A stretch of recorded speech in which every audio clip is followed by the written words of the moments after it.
thalamus relays sensory and motor information to the correct area of the cortex for processing. Now, somebody has to tell all these signals where to go, and this job is like a traffic cop, telling motorists when and where they can go. Fortunately, the word thalamus contains two names, Hal and Amos. So to quickly memorize the function of the thalamus, we'll imagine that Hal and Amos are like traffic cops in the brain, directing impulses to the correct area for processing.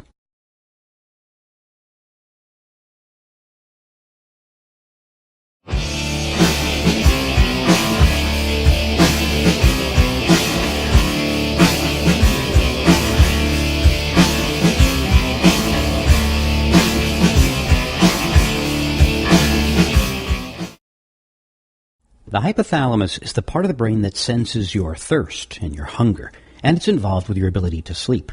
So how are we going to remember all that?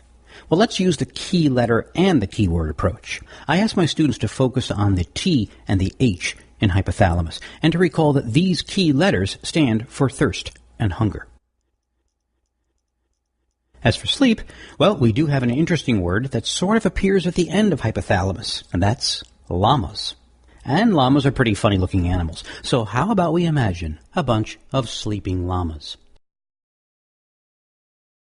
So the hypothalamus: thirst, hunger, sleep.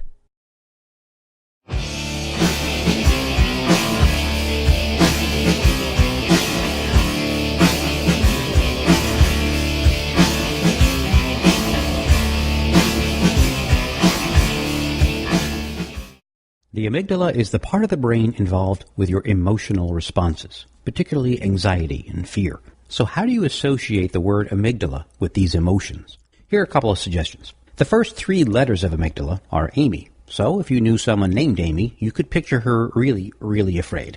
And this association would work for you. Now, since not everyone knows an Amy, you could use the middle of the word. Now, a MiG is a kind of attack plane, and if you saw a MiG flying toward you, you'd be plenty afraid.